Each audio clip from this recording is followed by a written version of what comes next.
ఊరెళ్ళాని office నుండి త్వరగానే బయల్దేరాను.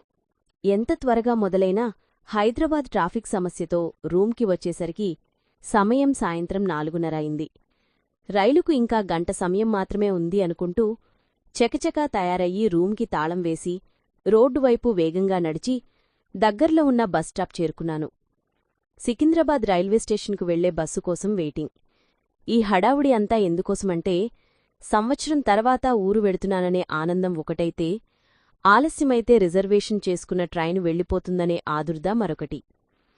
సీట్లకు రెట్టింపు జనంతో బస్సు రానే వచ్చింది. రోజూ అలవాటైన పనే కదా అనుకుంటూ కిక్కిరిసిన జనాన్ని తోసుకుంటూ బస్సెక్కాను. బస్సు బయల్దేరింది. నగరంలోని ప్రధాన రహదారి వెంబడి బస్టాప్లలో ఆగుతూ ముందుకు సాగుతోంది బస్సు. ఈ ట్రాఫిక్ సమస్యతో స్టేషన్కి సమయానికి చేరుకుంటానన్న ఆశ మెల్లమెల్లగా సన్నగిల్లుతోంది. ఇలా ఆలోచిస్తున్నానో లేదో బస్ సాగింది. ఎందుకా అని చూస్తే రెడ్ సిగ్నల్.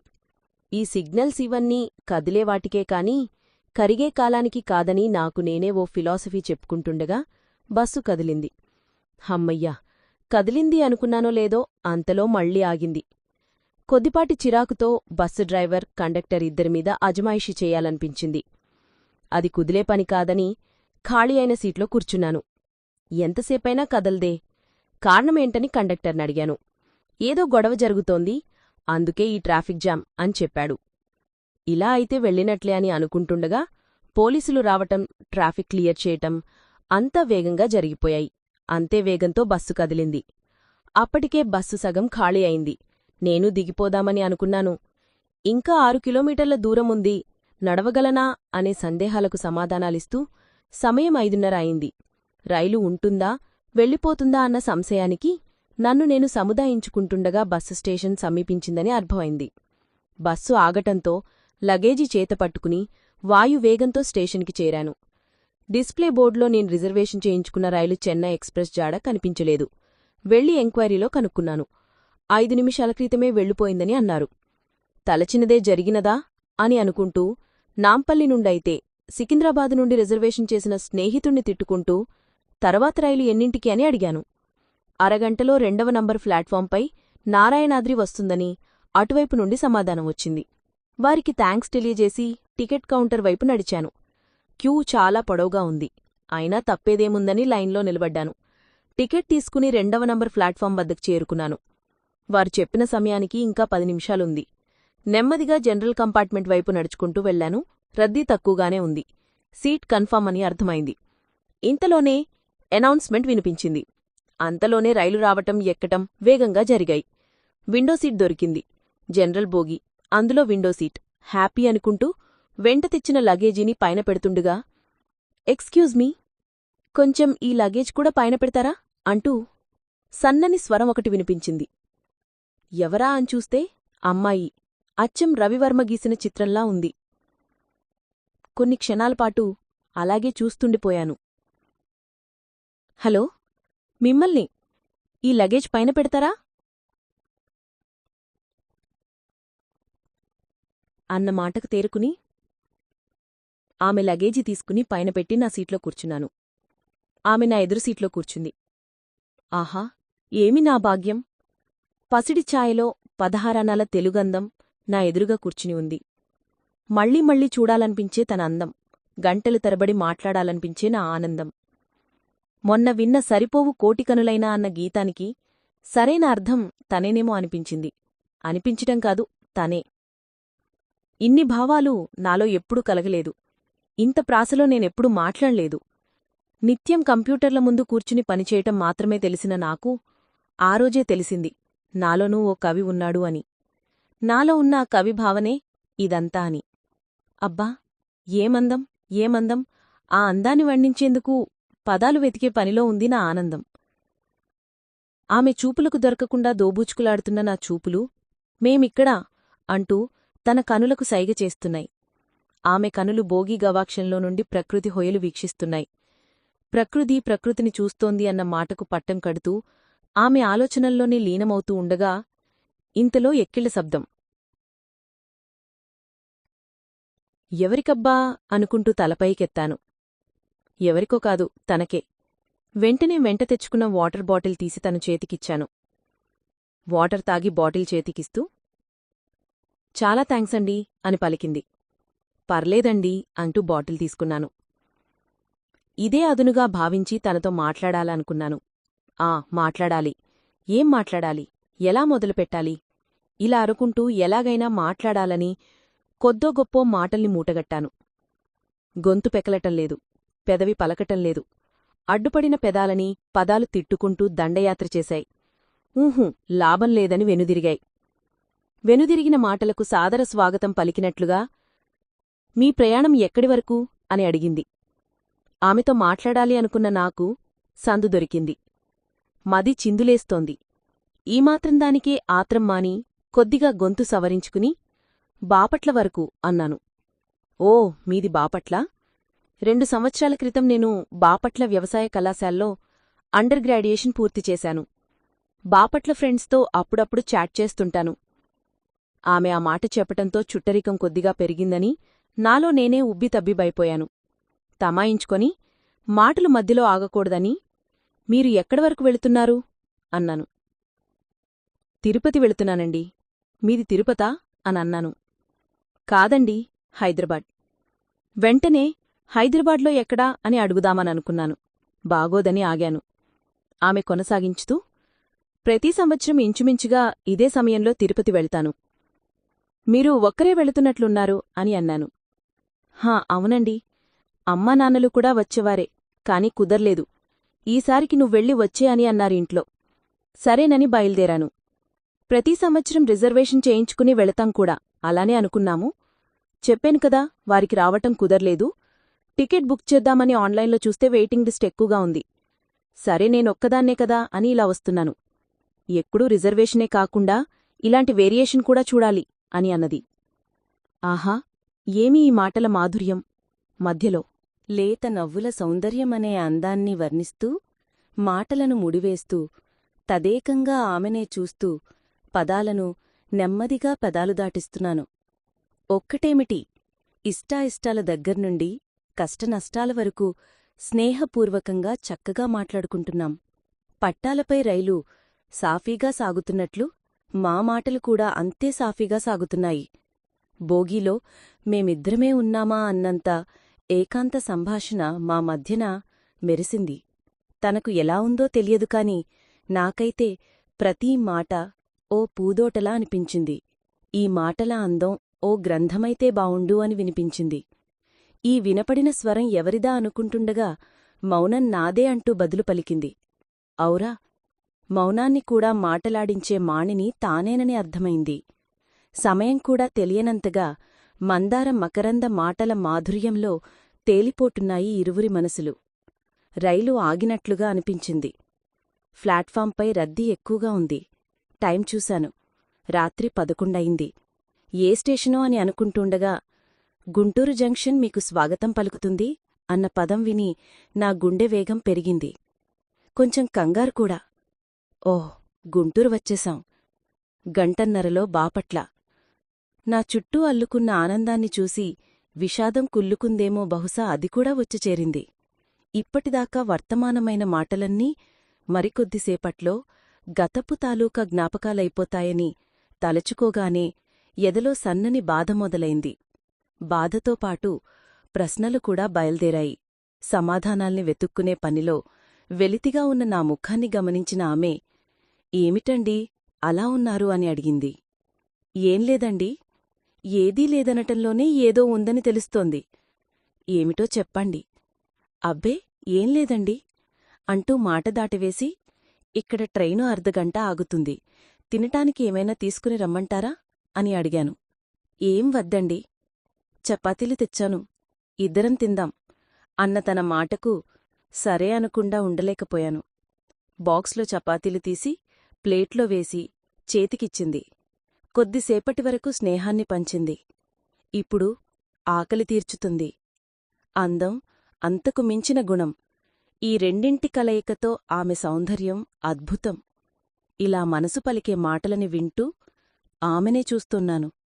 ఏంటండి అలానే చూస్తున్నారు, నాకు దిష్టి తగులుతుంది అన్న ఆమె మాటకు తేరుకుని చిన్నగా నవ్వుటూ ఏం లేదు అన్నట్లుగా తల్లూపాను. రైలు గుంటూరు నుండి బయల్దేరింది. ఒక్కో స్టేషన్ దాటే కొద్దీ నాలో టెన్షన్ మళ్లీ మొదలైంది. ప్రతిసారీ నాకెందుకీ కంగారు? పని ఒత్తిడా? కాదు. ప్రయాణ ఒత్తిడా? కాదు. మరెందుకు? కారణం తనేననే భావన. అవును, తనే. ఆమె గురించి నేనెందుకింతగా ఆలోచిస్తున్నాను? ఒక్క ఆలోచన మాత్రమేనా? బాధ కూడా. వీటికి తోడుగా ఓ బంధం. ఏమిటా బంధం? ఎందుకీ అంతర్మథనం? నా హృదయాంతరాళానికి ఏం మంత్రమేసిందో కాని ఇవన్నీ నన్ను ఉక్కిరిబిక్కిరి చేస్తున్నాయి. నా ఈ వాలకానికి అర్థం వలపేనా? ఇది తొలిచూపు పిలిపేనా? ఇదే నా ప్రేమంటే? అదే పోల్చుకోలేకపోతున్నానని అనుకుంటూ ఆమెను చూశాను. ఆమె నావైపే చూస్తూ నా తీరు ఆమె గమనిస్తున్నట్లు అర్థమైంది. మిమ్మల్ని గుంటూరు నుండి గమనిస్తున్నాను. అప్పటిదాకా బాగా మాట్లాడిన మీరు ఏదో కోల్పోతున్నట్లుగా ఎందుకలా ఉన్నారు అని అడిగింది. బాపట్ల వచ్చేసింది. ఏంటి? అన్న ఆమె మాటకు నేను దిగే స్టేషన్ వచ్చేసింది అన్న నా మాటతో ఆమె చూపులో ఎన్నో అర్థాలు పలకరించాయి. అప్పుడే అర్థమైంది, ఆడవారి మాటలకే కాదు, చూపులకు అర్థాలే వేరని. మా మధ్య మౌనం మూడో వ్యక్తిగా చేరింది. ఇప్పటివరకు గళగళమంటూ సాగిన మాటల ప్రవాహానికి ఏదో అడ్డుకట్ట. మనసంతా భావోద్వేగంతో నిండిన భావన. ఇంతవరకు నా ఒక్కరికే పరిమితమైన ఈ భావన ఇప్పుడు తనని కూడా చేరిందని, మనసుని సైతం తాకిందని నాకు అర్థమైంది. ఏదో వెలితి తనలో ప్రస్ఫుటంగా కనిపిస్తోంది. బహుశా తనకూ నాలానే ఉందా? అనుకుంటుండగా బాపట్ల స్టేషన్ రానే వచ్చింది. వెళ్తున్నాను అన్నట్లుగా తల్లూపాను. మౌనం మాటున దాగిన మాటను పట్టితెచ్చి మరీ సరే అని పలికింది. గుండెకు గండిపడింది. పైకి చెప్పలేని లోన దాచలేని బాధ గొంతు దగ్గరే ఉండిపోయింది. ఆ బాధతోనే రైలు దిగి ఆమె ఉన్న కిటికీ వద్దకు వచ్చి ఒక్కసారి ఆమెను చూసి ముందుకు నడిచాను. నడుస్తూ నడుస్తూ తిరిగి చూస్తూనే ఉన్నాను. ఆమె చూపులు నన్ను వెళ్లనివ్వటం లేదు. రైలు కదిలింది. మదిలో మెదిలిన ఆలోచనతో అస్సలు ఆలస్యం చేయకుండా పరుగందుకుని మళ్లీ రైలు ఎక్కాను. కొద్దిసేపు ఆమెకేమర్థం కాలేదు. విప్పార్చిన కళ్లతో ఆశ్చర్యంగా చూస్తున్న ఆమె తేరుకుని, మీకు తిరుపతి రావాలనిపించిందా? అన్న తన మాటకు, అవునండీ, మీకు తోడుగా అన్నాను నేను. సన్నని నవ్వు ఆమె పెదాలపై అరవిరియటం గమనించాను. ఆ క్షణం ఆమె నవ్వు దస్తూరి నా మనసు పలకంపై ప్రేమగా తన ప్రేమను రాస్తున్నట్లుగా అనిపించింది. ఆమె తన చిరుమందహాసాన్ని దాచుకుంటూ మొదలుపెట్టిన మాటల సంభాషణ ఎన్నో కలలతో కథలతో ముడిపడి మనసులు జతపడే పనిలో చాలా బిజీగా ఉంది. కబుర్లు, కాలక్షేపం నిక్షేపంగా సాగుతుంది. బయటపడని భావమేదో, కాదు బంధమేదో ఇద్దరి మధ్యన దాగుడుమూతలాడుతుంది. ఆమెతో అడిగిడిన స్నేహం ప్రణయం వైపు పరిగెడుతుందని తల్చుకుంటూ నాలో నేను మురిసిపోతూనే అప్రయత్నంగా యురేకా అని గట్టిగా అరిచాను. ఆమె ఒక్క క్షణం అచ్చెరువుతో ఏమైంది అన్నట్లుగా చూసింది. ఏం లేదు అన్నట్లుగా ముసిముసిగా నవ్వాను.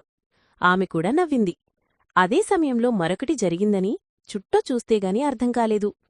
బోగీలో జనమంతా ఉలిక్కిపడి లేచి నన్నే చూస్తున్నారు. నా అరుపుకి బోగి దద్దరిల్లిందని అర్థమైంది. రాత్రి 1 గంటకి నిద్రపాడు చేసిన నా గావుకేకకు అందరూ రేవట్టేద్దామనుకున్నారు. నిద్రమత్తులో ఉండటం వల్ల తిట్టుకుంటూ మళ్లీ నిద్రలోకి జారుకున్నారు. హమ్మయ్య అనుకుంటూ ఆమె వైపు చూశాను. నేనెందుకరిచానో ఆమెకర్థమైనట్లుంది. అందుకే ఏం మాట్లాడకుండా చూస్తూనే నెమ్మదిగా తానూ నిద్రలోకి జారుకుంది. ఆమెని చూస్తూ కూర్చున్నాను. నాతో పాటు తారలు కూడా పోటీపడ్డాయా అన్నట్లుగా ఆకాశంలో వేల సంఖ్యలో విచ్చుకున్నాయి. తారలెందుకు పోటీపడుతున్నాయన్న టలుపుతో అర్థమైంది నేలమీద జాబిలిని చేరేందుకని. ఆహా, ఏమి నా వర్ణన అని నన్ను నేనే మెచ్చుకుంటూ ఇలా కాదని పెన్ను తీసుకున్నాను. పేపర్ కోసం జేబులు వెతికాను. బస్ టికెటుంది. పర్లేదని అనుకుంటూ టికెట్ వెనుక వ్రాయటం మొదలుపెట్టాను. నువ్వంటే నాకిష్టం. ఈ మాట చెప్పతని చాలా కష్టం. చెప్పలేను అలాగని దాచలేను. ఆగలేను అలాగని వేగలేను. పూటకూడా పూర్తవ్వని మన పరిచయం ప్రేమగా మానిందని నీకు ఎలా చెప్పను? నిన్ను దాటి వెళ్తున్నప్పుడు ప్రాణం పోయినంత పనైందని నీకు ఎలా తెలుపను? కంప్యూటర్ల ముందు కూర్చుని ప్రోగ్రాం రాసే నేను ఇలా ప్రాసకవితలు రాస్తానని అనుకోలేదు. ప్రేమలో పడితే ఇంతేనని సినిమాలు చూసినప్పుడు ఎందుకర్థం కాలేదో ఇప్పుడు అర్థమవుతుంది. నాలో భావావేశం పొంగిపొర్లుతోంది. నా కలకి కలంకూడా వంతపాడుతోంది. కాని ఆ చిన్ని కవితతోనే కాగితం పూర్తయిపోయింది. సరే అనుకుంటూ వెన్నెలవంటి ఆమెనే చూస్తుండగా గాలివాలుగా ఆమె ముంగుర్ల సోయగాల సరాగం మదిని మీటుతున్నట్టుగా తోచింది. ఆ సరాగల పల్లకిలో ఊయలుగుతూనే నేనూ నిద్రలోకి జారుకున్నాను. స్టేషన్ వచ్చింది అని ఆమె నిద్రలేపింది. లేచి కళ్ళు తెరచి ఒళ్ళు విరుచుకుంటుంటే రాత్రి బస్ టికెట్ వెనుక వ్రాసిన కవిత గుర్తుకు వచ్చింది. టికెట్ కోసం జేబులు వెతికాను, కనపడలేదు. సీట్ కింద పక్కన అంతా చూశాను, లాభం లేదు. ఏంటండీ వెతుకుతున్నారు అని అడిగింది ఆమె. మనసు అని అన్నా నేను. ఏంటి మనసా అని అందామె. కాదు కాదు, పర్సు. అవునా, ఉందా? లేకపోతే వెతుకుదాం అన్న మాటకు ఉందండీ, బ్యాక్ పాకెట్లో ఉంది. ఓహ్ థాంక్ గాడ్ అని అంటూ వెళ్ళామా అని ఆమె అనేసరికి లగేజీ తీసుకుని ట్రైన్ దిగాము. ఎగ్జిట్ వే ద్వారా స్టేషన్ బయటకు వచ్చాము. తిరుమలకు చేరుకోవాలి, ఎలా వెళ్ళాం? బస్లో వెళ్ళామా నడకదారిలో వెళ్ళామా అన్న ఆమె మాటలకు మీరెప్పుడూ ఎలా వెళ్తారు అన్న నా ప్రశ్నకు సమాధానంగా అలిపిరి వద్ద దిగి నడకదారిలోనే వెళ్తాము అని అంది. అలాగే వెళ్ళామన్నా నేను. బస్సు ఎక్కి అలిపిరి వద్ద దిగాము. ఫ్రెషప్ అవటానికి ఎవరిదారిన వారు వెళ్లాము. నేను తయారయ్యి లగేజీ సర్దుతుండగా వినపడిన అలికిడికి పక్కకు తిరిగి చూశాను. పట్టు పరికిణలో బుట్టబొమ్మలా ఉంది. ఆ అందాన్ని దాచేందుకు నా కనులు ఒకదానికొకటి పోటీ పడుతున్నాయి. ఆ క్షణం నాకు ఆమె తప్ప ఎవ్వరూ కనిపించలేదంటే నమ్మరేమో బహుశా. విప్పార్చిన కనులతో రెప్పార్చకుండా తనని చూస్తున్న నన్ను పిలిచినా స్పందన లేకపోవటంతో ముఖానికి దగ్గరగా చేతిని ఊపింది. ఆ గాజుల సవ్వడికి తేరుకున్న నన్ను చూసి నవ్వుకుంటూ బయల్దేర్దామా అని పలికింది. అలాగే అంటూ తలూపాను. గాజుల సవ్వడి, మువ్వల సందడి, వీటికి నవ్వులు ముడిపడి పక్షుల కిలకిలరావాలు రాగాలు తీస్తూ శుభోదయం తెలిపినట్లుగా ఉంది. ప్రతిసారి ఆమె అందానికి నా ఆనందానికి విడిపడిని అనుబంధమేదో ముడిపడుతుందని అర్థమైంది. ఈ అనుభూతి ప్రతిసారి కొత్తగానే ఉందని అనుకుంటూ ఉండగానే లగేజీ కౌంటర్ వచ్చింది. లగేజీ ఇచ్చేసి టోకెన్ తీసుకుని మొదటి మెట్టుకు నమస్కరించి మెట్ల మార్గం ద్వారా నడక ప్రారంభించాము.